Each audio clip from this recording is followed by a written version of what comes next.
Oi pessoal, no vídeo de hoje vamos falar sobre os requisitos básicos para solicitar auxílio acidente. E para responder essas perguntas eu trouxe a Camila. Mas antes de começarmos, já deixa seu like, ativa o sininho e se inscreve no nosso canal para não perder os próximos conteúdos, hein? Então, roda a vinheta!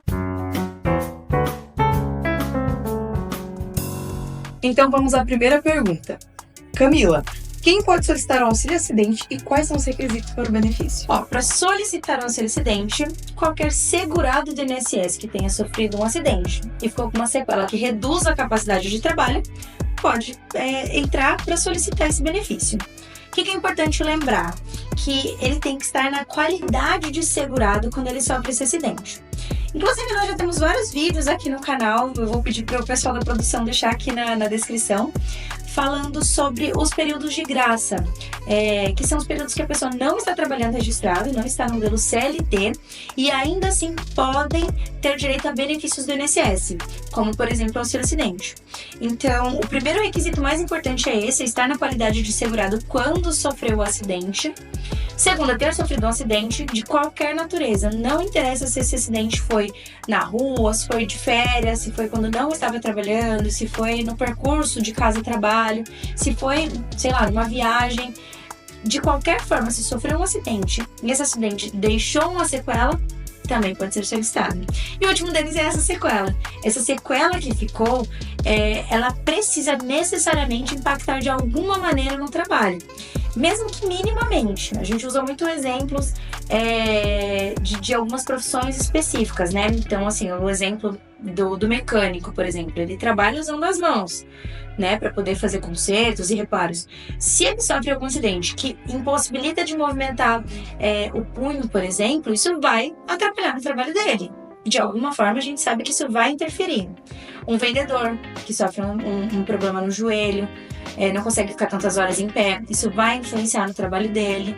Uma secretária que sofre algum problema na coluna, não pode ficar tanto tempo sentada, isso vai impactar no trabalho dela. Então tem várias profissões, o mais importante é que tem esses 3 pontos. Estar na qualidade segurada, sofrer um acidente de qualquer natureza e que esse acidente tenha gerado alguma sequela que impacte de alguma maneira no trabalho. Mas dentro desses 3 requisitos, Camila, você citou o período de graça. O que seria de fato o período de graça? Eu sei que ele tem um certo tempo, né, para a pessoa receber o benefício. O período de graça, ele, como eu disse, ele é aquele tempo que a pessoa não está trabalhando registrado, não está de carteira assinada, mas mesmo assim ela pode ter direito a alguns benefícios do INSS, né? Então, a gente tem os 3 períodos de graça, que a gente tem alguns vídeos falando aqui no canal, inclusive, já falei, vai estar aqui na descrição. Mas assim, o primeiro deles, assim que você sai do trabalho, independente se seu chefe te mandou embora ou se você pediu para sair, você permanece segurado pelo INSS por 12 meses. Então, durante esse período de 12 meses, se acontece algum incidente, você ainda está segurado pelo INSS. A mesma coisa acontece para um período de 24 meses, mas aí tem uma regra mais específica. Aí não é só para qualquer situação de saída, é só para quando a pessoa é mandada embora e ela recebe o seguro-desemprego. Nessa situação desse segurado receber o seguro-desemprego, ao invés de 12 meses de período de graça estando segurado pelo INSS, ela passa para 24 meses em período de graça. Então, são 2 anos estando segurado pelo INSS sem estar trabalhando de carteira assinada. E tem o último período, que é o período de 3 anos, né? Nesse caso, além de ter sido mandada embora do trabalho e recebido o seguro-desemprego, é necessário que ela tenha feito pelo menos 10 anos de contribuição. Ela tem que ter estado por 10 anos ininterruptos como segurada do INSS. Então, se ela tiver esses 2 requisitos, ter recebido o seguro-desemprego, mas somado a ter 10 anos consecutivos na qualidade de segurado, aí ela estende esse tempo de período de graça para até 3 anos. E aí, mesmo que tenha sofrido acidente, 3 anos depois de ter saído do último emprego, ainda assim ela pode receber o auxílio-acidente. Viu, pessoal? Bem legal. Então, você tem uma extensão de tempo para conseguir o benefício. E se você trabalhava registrado na época do acidente, você pode solicitar um auxílio acidente que provavelmente você tem a chance. Mas vamos continuar a pergunta. Essa é muito boa. Como o auxílio acidente pode aliviar o impacto financeiro? Isso é bem importante. Acho que todo segurado, todo mundo que precisa desse benefício, acho que vai poder responder até melhor do que eu, né? Mas assim, quando a pessoa ela sofre um acidente, a gente sabe que ela vai ter alguns custos a mais. Medicação, às vezes tem que se afastar do trabalho, às vezes demora para receber o auxílio doença, né? Então, assim, várias coisas podem acontecer durante esse período. Pode impactar demais o fator financeiro da vida da pessoa.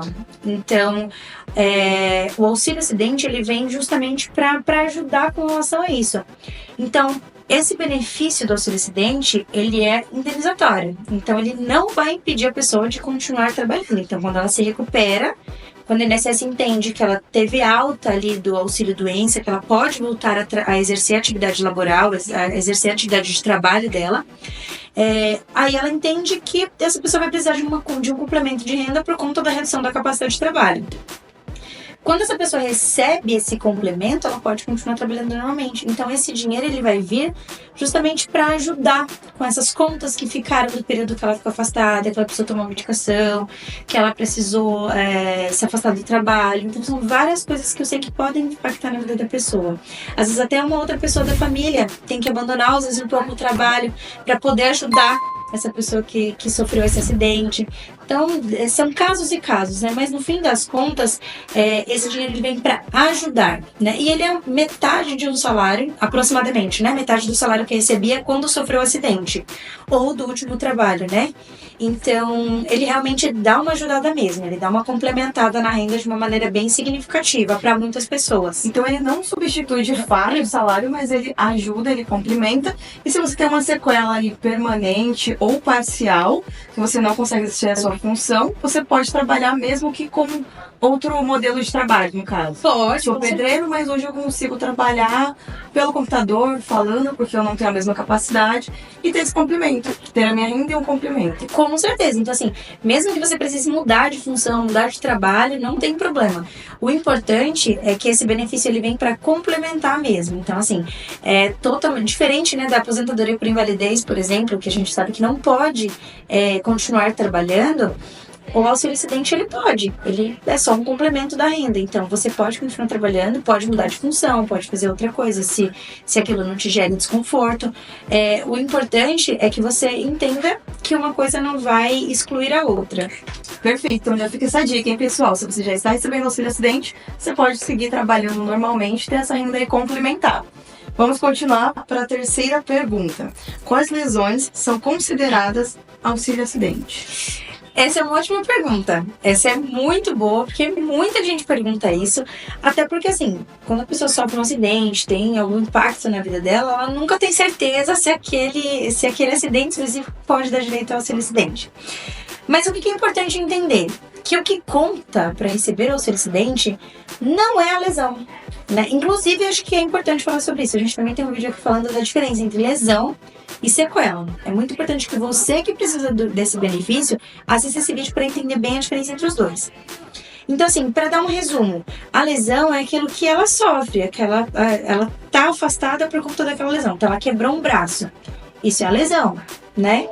Agora, a sequela é o que fica depois dessa lesão. Então, digamos que ela quebrou o braço, teve que colocar um pino, uma placa, e ela sente fortes dores e não consegue movimentar como antes. Essas dores e essa limitação de movimento, isso é a sequela, tá? Então, o que importa para receber auxílio acidente não é a lesão em si, não é a fratura, por exemplo, e sim a limitação de movimento. As pessoas confundem muito a lesão com a sequela, e todo mundo acha que a lesão já dá direito ao auxílio acidente, não lembra que existe a sequela, né? Exatamente, e a sequela é o que importa efetivamente para receber o auxílio acidente, né? Se você ficou com essa limitação de movimento, se você está com limitação por conta de dores, é isso que vai te dar direito ao auxílio acidente, e não a lesão em si. Então vamos à última pergunta. Essa é muito, muito boa. Qual é o papel do empregador diante a situação do acidente? Aí depende muito, porque assim, se for um acidente de trabalho, o empregador obrigatoriamente precisa abrir a caixa, que é a comunicação de acidente de trabalho. O próprio nome já diz, comunicação de acidente de trabalho. É para comunicar o INSS que houve realmente um acidente. Isso realmente é um documento muito importante, inclusive para a solicitação de benefícios do INSS. Agora, se não foi um acidente de trabalho, se foi um acidente em qualquer outro local, aí o empregador ele não tem obrigação nenhuma, ele não tem vínculo nenhum, até porque o benefício, o auxílio acidente, ele é um benefício do INSS e não tem nada a ver, não tem vínculo nenhum com a empresa. Então o empregador ele fica livre nessa circunstância, mas se foi um acidente de trabalho ou até de percurso, é super importante abrir a caixa. E o empregador também pode ficar tranquilo que mesmo que ele solicite o auxílio acidente, a empresa dele não é acionada, não recebe notificação. Não, porque assim, a gente sempre fala, muitas pessoas acham que é uma causa trabalhista, mas não é causa trabalhista. É uma causa previdenciária, um benefício previdenciário, está conectado ao INSS e não ao seu empregador. Pessoal, essas foram as perguntas de hoje. E se vocês tiverem dúvidas sobre o auxílio acidente, se pode ou não solicitar, deixa aqui nos comentários que eu trago a Camila novamente para responder e tirar essas dúvidas de vocês. Só que antes de encerrar, não esquece de deixar aquele like, se inscrever no canal e ativar o sininho para receber todos os nossos conteúdos, hein? E Camila, Até mais!